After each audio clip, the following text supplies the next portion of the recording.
गांव के एक बड़े वृक्ष के नीचे गांव के ही गुरुजी बच्चों को खल्ली चौक से भूमि पर अक्षर ज्ञान करवा रहे हैं। कुछ बालक उनके इर्द गिर्द बैठे खल्ली से भूमि पर लेखन कर उसे अपने हाथों से मिटाकर अपने ही माथे पर लेप रहे हैं। गुरुजी के माथे पर एक बहुत बड़ा टेटर, जैसे कोई सिर पर ऊंचा फूला हुआ स्थान होता है, लगभग उसी तरह का है। गुरुजी बच्चों को जोर जोर से ओना मासी ढंग सिखा रहे हैं। गुरुजी एक शब्द को जोर से पढ़ते हैं, बच्चे उसी शब्द को दोहराकर पढ़ते हुए भूमि पर उस शब्द को लिखते हैं। कुछ दूरी पर खड़ी कोयली उनके शब्दों को ध्यान से सुन रही है। उसी में एक बालक गुलेटी से छेड़छाड़ कर रहा है। वह गुलेटी से गुरुजी के माथे पर जो ऊंचा स्थान है वहां निशाना बना रहा है। गुरु की नज़र अचानक उस बालक पर पड़ती है। वे छड़ी से उसे डराते हैं और कहते हैं, यह तुम क्या कर रहे हो? बालक थोड़ा सहमते हुए गुलेल को पीछे छुपा लेता है। गुरुजी उसे एक छड़ी मारते हुए कहते हैं, नटखट बालक, अब बदमाशी की तो छड़ी से पूरे शरीर को दाग दूंगा। बालक गुस्से से आंखें लाल किए उन्हें खा जाना चाहता है। वह उनकी नज़र छुपाते हुए एक कंकड़ ले गुरुजी के माथे पर निशाना बनाकर मारता है। खटाक खटाक की आवाज़ के साथ गुरुजी को बहुत ज़ोर से चोट लगती है। वह आह करते हुए अपने हथेली से अपने माथे को ढक कर उधर देखते हैं। जैसे ही छड़ी उठाकर भागते हैं, बालक 9-2-11 हो जाता है। अब गुरुजी पीछे और बालक आगे। वृक्ष के चारों तरफ बालक गुरुजी को परिक्रमा करा रहा है, कभी उधर से इधर और कभी इधर से उधर। अंत में वो झटपट पेड़ पर चढ़ जाता है। इधर सारे बच्चे ठहाका लगाकर हंसते हंसते लोटपोट हो रहे हैं। गुरुजी वृक्ष के नीचे छड़ी लेकर खड़े उसे धमकाते हुए कहते हैं, अच्छा बच्चा, नीचे उतर। आज तुझे तेरी नानी से भेंट न करवा दूं तो मेरा नाम गुरुजी नहीं। सारे बच्चे हा कर हंसते हैं। तभी मातृगुप्त को साथ लेकर उसकी माँ आती है। कोयली, जो अभी तक हंस रही थी, मातृगुप्त के पीछे पीछे आने लगती है। माँ को देख गुरुजी थोड़ा व्यवस्थित होकर उनके सामने प्रस्तुत होते हुए कहते हैं, आप यहाँ? माँ हाथ जोड़कर कहती हैं, गुरु के पास तो सारे विश्व को जाना पड़ता है गुरुजी। आपका यह शिष्य है। गुरुजी मातृगुप्त को एक नज़र देखते हैं और मातृगुप्त तो अपनी ही दुनिया में खोए हैं। उधर वृक्ष पर वो जो बैठा नटखट बालक है, गुरुजी उसे भी देखते हैं। वह बालक ऊपर से मातृगुप्त को चिढ़ा रहा है, किंतु गुरुजी के समझ में ये बात नहीं आती। उन्हें लगता है कि वो उन्हें चिढ़ा रहा है। और कोयली भी ऊपर देखती है। मातृगुप्त को चिढ़ाने का बदला वह मुंह चमका कर ले रही है। यह सारी बात गुरुजी देखते हैं। फिर अचानक गुस्से से छड़ी ऊपर की ओर उठाकर कहते हैं, बालक, तुम नीचे तो उतरो, आज मैं तुम्हें बताता हूँ। मातृगुप्त का हाथ पकड़कर एक ओर बैठाकर हाथ में खल्ली देकर श्री गणेश का नाम लेते हुए भूमि पर कुछ लिखवाते हैं। कोयली उत्साहित हो देखकर माँ का आंचल खींच चुपके से कहती है, चाची, मुझे भी पढ़ना लिखना है। माँ गुरुजी से आग्रह करते हैं, गुरुजी, इस बालिका को भी थोड़ा पढ़ा देते। गुरुजी बीच में ही बात को काटते हुए कहते हैं, अरे यह बालिका है, पढ़ लिख कर क्या करेगी? उत्साहित है गुरुजी, अगर थोड़ा बहुत जान जाएगी तो इसमें बुराई ही क्या है। गुरुजी मान जाते हैं। उससे भी भूमि पर अक्षर लिखवाते हैं। सारे बच्चे मजाक उड़ाते हुए कहते हैं, बालिका पढ़ेगी, हा हा हा। वृक्ष पर बैठा बालक भी मजाक उड़ाता है। मातृगुप्त गुस्से से हाथ की खल्ली वृक्ष पर बैठे बालक को मारता है। वृक्ष पर बैठा बालक गुलेल से निशाना बनाकर मातृगुप्त को मारना चाहता है, किंतु उसका निशाना पुनः गुरुजी का सिर ही बनता है। वह अवाक हो अचानक वृक्ष से कूदकर भागता है। गुरुजी छड़ी लेकर उसके पीछे पीछे भागते हैं। सारे बच्चे हंस रहे हैं। उसी क्रम में गुरुजी की धोती पीछे से खुल जाती है। वे उसे संभालने में लग जाते हैं। तब तक बालक आंखों से ओझल हो जाता है। इधर मातृगुप्त के टीक यानी बालों की जो चुटिया होती है वो एक बालक खींच रहा है। गुरुजी की नज़र उस बालक पर जाती है। वे नज़दीक आकर उसे एक छड़ी मारते हैं। तब मातृगुप्त की माँ से कहते हैं, आज शुभ दिन में हमने मातृगुप्त का अक्षर आरंभ कर दिया है। आज से प्रत्येक दिन समय से इसे भेजिएगा। कोयली वापस आंचल खींचकर इशारा करती है। मातृगुप्त की माँ गुरुजी से कहती है, गुरुजी, मेरी इच्छा है कि आप इस कोयली को भी कुछ शिक्षा दे देते हैं। गुरुजी मुस्कुराकर कहते हैं, अच्छा ठीक है, जब आपकी ऐसी इच्छा है तो आपकी इच्छा के विरुद्ध मैं कैसे जा सकता हूँ। माँ हाथ जोड़कर कहती है, आपका बहुत बहुत धन्यवाद गुरुजी, अब मैं चलती हूँ। तीनों वहाँ से विदा होते हैं। दूर से गुरुजी देख रहे हैं, उनकी आंखों में नमी आ जाती है।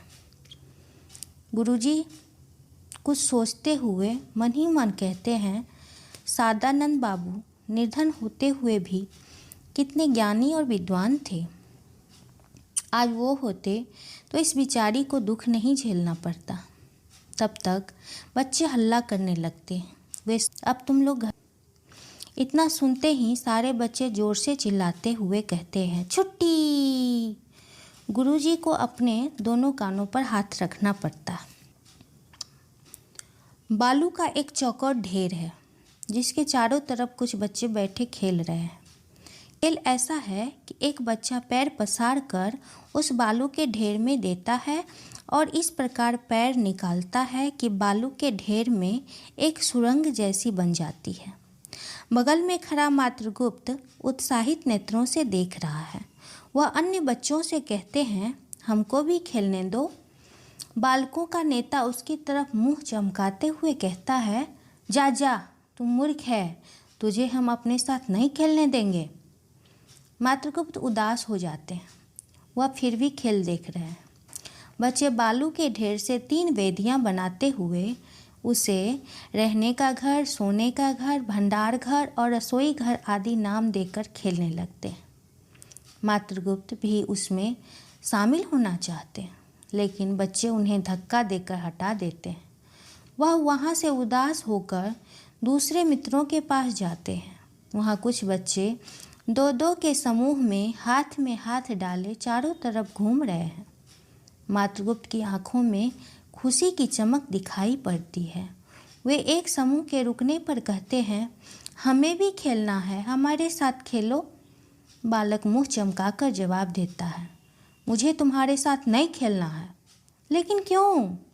तुम मूर्ख हो, तुम्हारे साथ खेलने से मेरी भी बुद्धि भ्रष्ट हो जाएगी। तभी वहाँ कोयली आ जाती है। उसके हाथों में गुड्डा और गुड़िया है।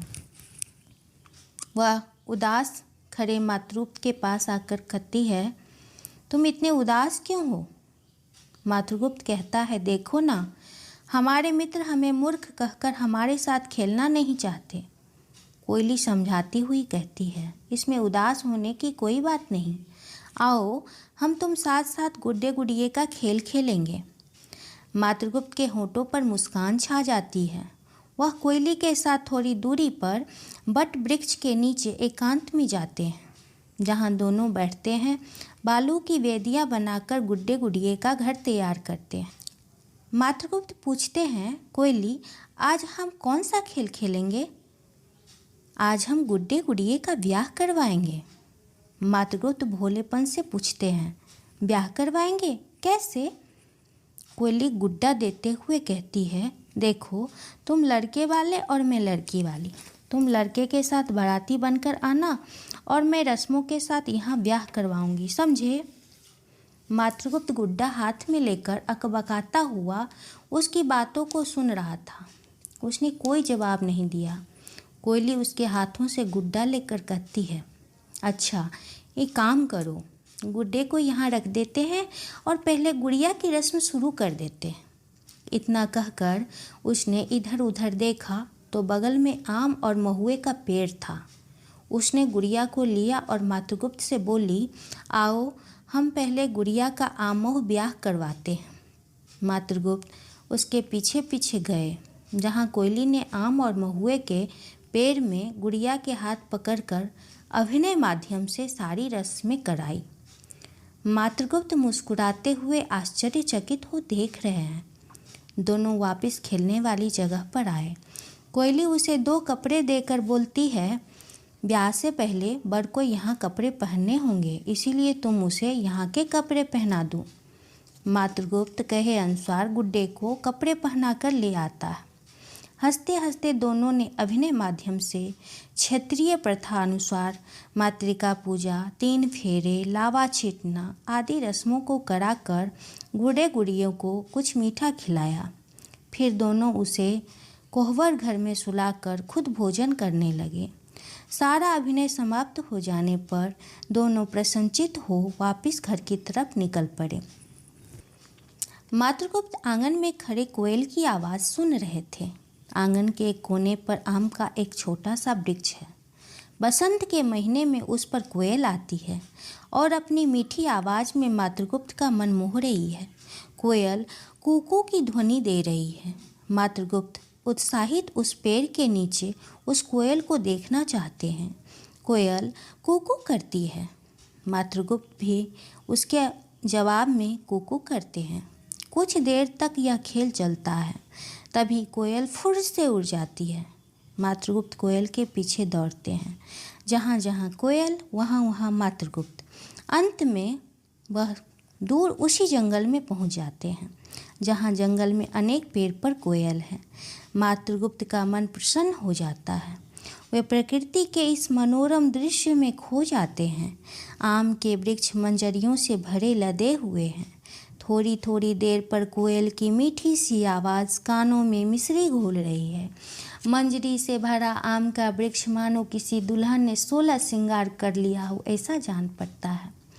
मातृगुप्त उन आम के वृक्षों को आंख ऊपर उठाए उठाए मुस्कुराते हुए देख रहे हैं। तभी उन्हें एक दूसरे वृक्ष से कोयल की आवाज़ सुनाई देती है। वे भागकर वहां जाकर उसका उत्तर कू के साथ देते हैं। कोयल भी कू कहती है। मातृगुप्त 2 बार, कोयल भी 2 बार। मातृगुप्त 3 बार, कोयल भी 3 बार कू कू की आवाज़ लगाती है। ऐसा लगता है जैसे उन्हें प्रकृति के पशु पंछियों की आवाज़ का मतलब मालूम हो। इधर माँ उन्हें आंगन में सड़कों पर ढूंढ रही है। सड़कों पर इधर उधर घूमने के बाद कुछ सोचकर वह जंगल की तरफ बढ़ती है। मातृगुप्त एक पेड़ पर चढ़ कोयल से आमने सामने साक्षात करना चाहते हैं, लेकिन कोयल उड़कर दूसरी डाली पर बैठ जाती है। मातृगुप्त दूसरी डाली पर जाते हैं। साथ ही साथ कूकू का उत्तर प्रत्युत्तर निरंतर चलता रहता है। उसी समय माँ खोजती हुई आती है। माँ इधर उधर खोज मातृगुप्त मातृगुप्त चिल्लाती हुई अपने लाडले को खोज रही है। माँ की आवाज़ सुन मातृगुप्त ऊपर से जवाब देते हैं, हम यहाँ हैं माँ। माँ कहती है, पुत्र नीचे आ जाओ, पाठशाला नहीं जाना है।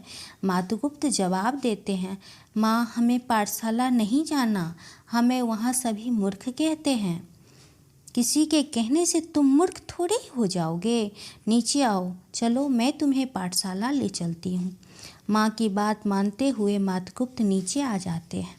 माँ मातृगुप्त को हाथ पकड़कर पाठशाला लाती है, जहाँ कोयली बैठी भूमि पर अक्षर लिखने का अभ्यास कर रही है और बच्चे भी अभ्यास में मग्न हैं। सारे बच्चे मातृगुप्त को देखकर हंसते हुए कहते हैं, लो आ गया महामूर्ख। इस पर सारे बच्चे हंसते हैं।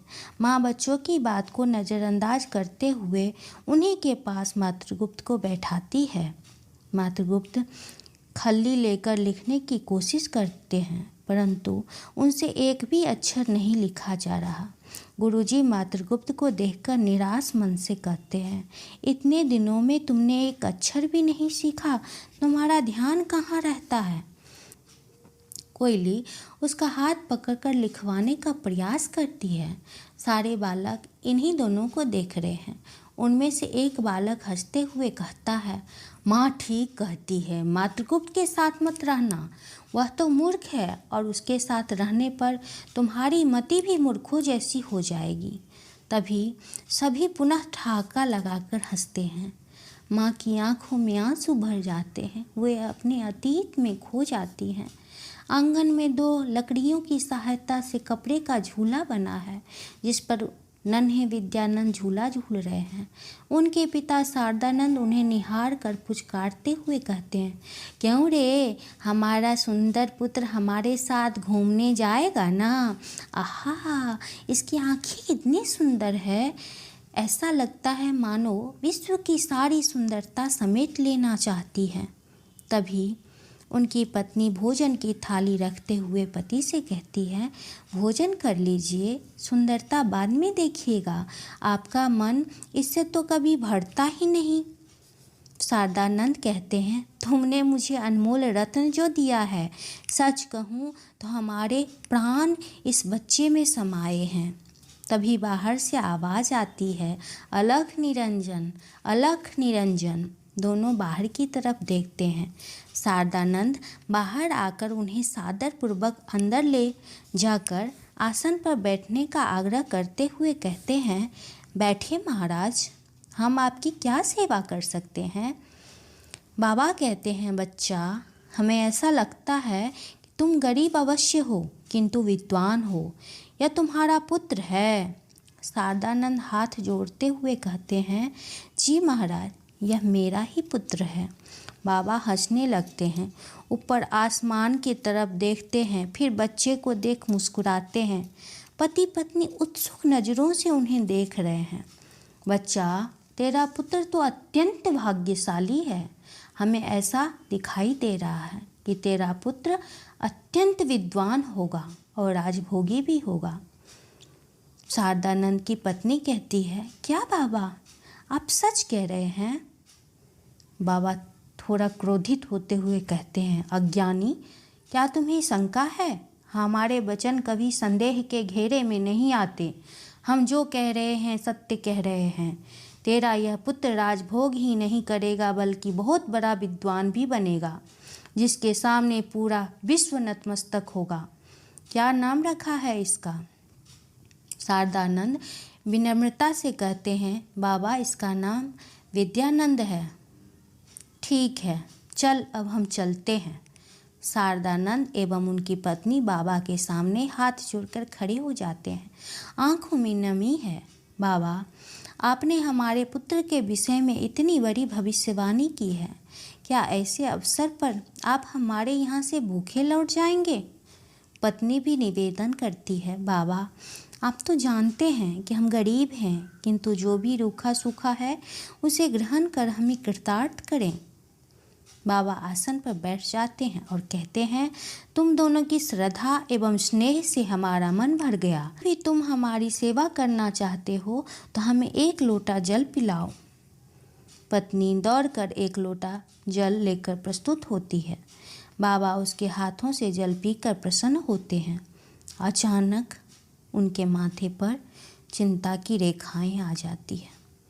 मन में सोचने लगते हैं, इस स्त्री का सुहाग अल्प है, किंतु नहीं, ये दोनों अति प्रसन्न हैं। ऐसे अवसर पर यह बात कहना उचित नहीं होगा। शारदानंद की पत्नी पूछती हैं, महाराज, आप कुछ चिंतित हैं? बाबा कहते हैं, नहीं, कुछ नहीं, समय आएगा और तुम्हें पता चल जाएगा कि हम क्या देखकर चिंतित हो गए। अभी हमें प्रस्थान करने दो। दोनों ने बाबा को सादर प्रणाम किया और विदा किया। शारदानंद अपने पुत्र को गोद में उठाकर प्यार करते हुए कहते हैं, हमारा पुत्र राजभोगी होगा और विद्वान भी होगा। सुना तुमने? हमारा पुत्र विद्वान बनेगा और राजभोगी भी। पत्नी कहती है, एक बात कहूँ, अभी तो गुप्त वंशीय राजा राज करते हैं ना? शारदानंद कहते हैं, हाँ प्रिय, अभी चंद्रगुप्त द्वितीय विक्रमादित्य का राज है, जिन्होंने पूरे भारत पर अपना अधिकार जमा रखा है। इनके पिता समुद्रगुप्त थे, जिन्होंने अश्वमेध यज्ञ कर पूरे भारत ही नहीं बल्कि दूसरे देशों पर भी अपनी विजय पताका लहराई। पत्नी कहती है, क्यों ना हम अपने पुत्र का नाम इन्हीं राजाओं के अनुसार रखें। शारदानंद मुस्कुराकर कहते हैं, चंद्रगुप्त के पुत्र का नाम कुमारगुप्त है। क्या तुम्हारे पुत्र का नाम मात्रगुप्त रखें? क्यों, कैसा रहेगा? सुंदर, अति सुंदर। हमारा पुत्र राजा होगा, विद्वान बनेगा, राजभोगी होगा, प्रखंड विद्वान होगा।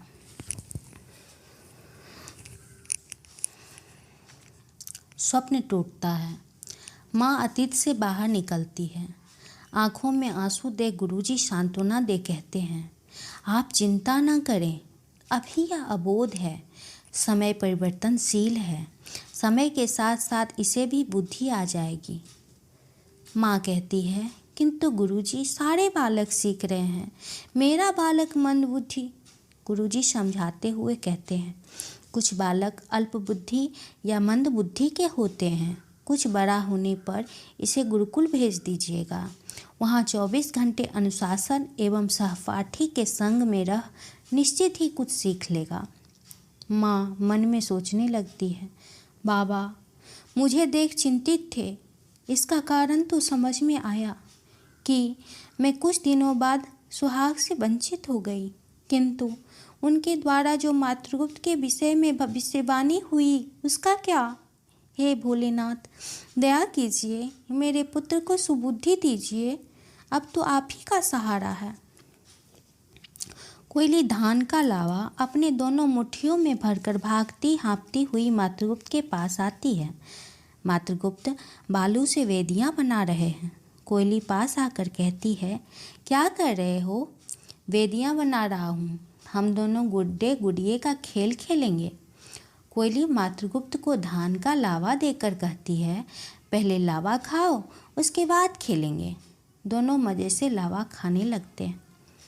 मातृगुप्त कहते हैं, आज गुड्डा गुड़िया नहीं लाई? कोयली कहती है, आज हम तुम्हें अच्छा लिखना सिखाएंगे, तुम सीख जाओगे तो कोई तुम्हें मूर्ख नहीं कहेगा।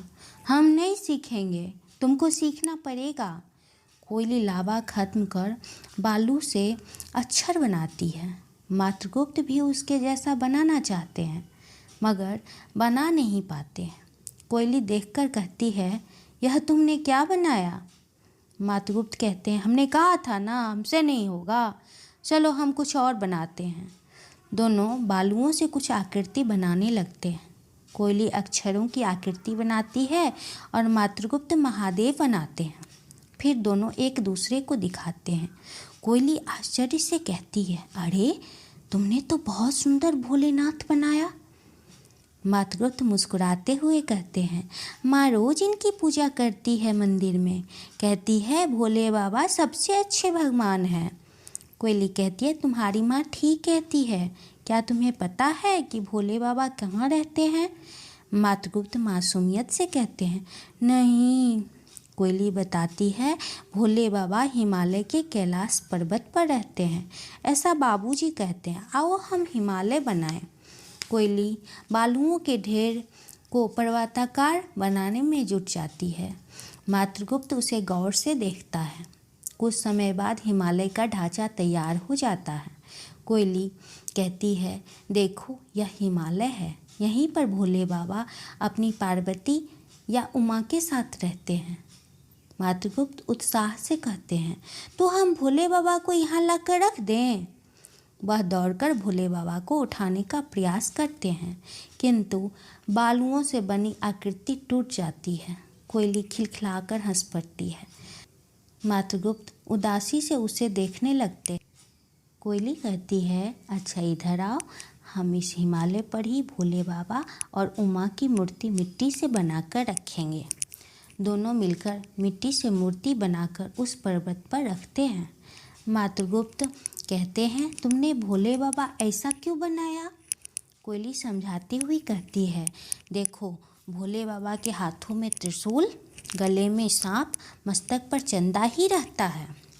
और यह देखो और यह देखो, उनके बगल में उमा, जिनका नाम पार्वती भी है। जानते हो, बाबूजी रोज़ सुबह में मुझे पढ़ाते हैं। मातृगुप्त पूछते हैं, क्या पढ़ाते हैं? कोयली कहती है, साते भवतु सुप्रीता देवी शिखर वासनी उग्रेन तपसा लब्धो जया पशुपति पते पते। जानते हो, इससे भगवान प्रसन्न होते हैं। मातृगुप्त कुछ सोचते हुए कहते हैं, कोयली, हमें हिमालय देखना है, चलो ना। कोयली कहती है, हिमालय यहाँ से बहुत दूर है, बहुत चलना पड़ेगा और मुझे रास्ता भी नहीं मालूम। बड़े होने पर देख लेना हिमालय। मातृगुप्त पूछते हैं, हिमालय पर और क्या क्या है कोयली?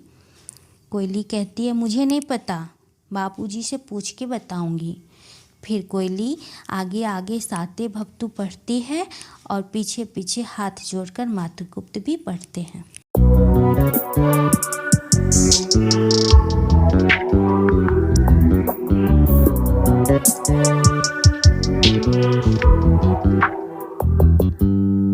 You just always been a tighter rusher. I've been laid back.